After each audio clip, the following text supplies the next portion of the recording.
Now, the premier also had something to say about another tariff promise from Donald Trump, the U.S. president promising for a second time today to implement a tax on all films made outside the United States.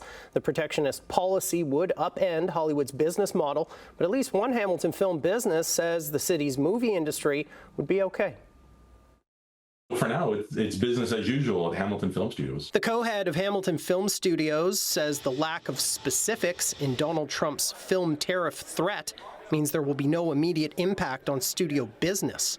And even if a tariff materialized, Ken Woychesko says Hamilton's industry would be okay. I just think that our product is so strong and so in demand across the world because Hamilton and Ontario in general make really good, high-quality programs. Lashing out this morning, Trump says America's movie-making business has been stolen by other countries, just like stealing candy from a baby, vowing to impose a 100% tariff on any and all movies that are made outside of the United States. I understand why the tariffs have been announced again. Hamilton has everything production companies are looking for at a fraction of the cost of filming in Los Angeles. The Canadian Media Producers Association says about half of Canada's TV and film industry works on productions destined for the U.S. market. And so it represents tens of thousands of jobs. The association's president, Reynolds Maston, says since Trump isn't clear on how the tariff would be applied and implemented,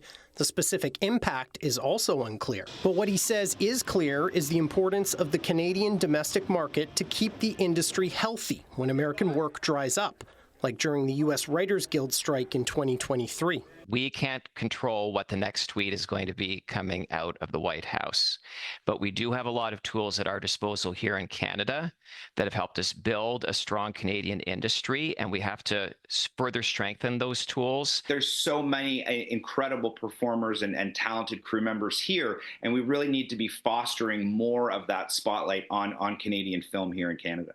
The importance of the domestic market is echoed by producer and president of the Hamilton Film Board, Christopher Giroux, who questions how a film tariff could even be implemented.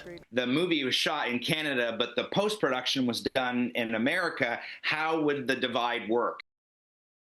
And like I mentioned at the beginning of this story, Doug Ford had a strong opinion about this when asked today, saying Trump, quote, drives him crazy, and saying Ontario needs to focus on what we can control, which he says is making sure the business climate is such that it attracts continued investment in Ontario's film industry and all industries amid the continued tariff chaos.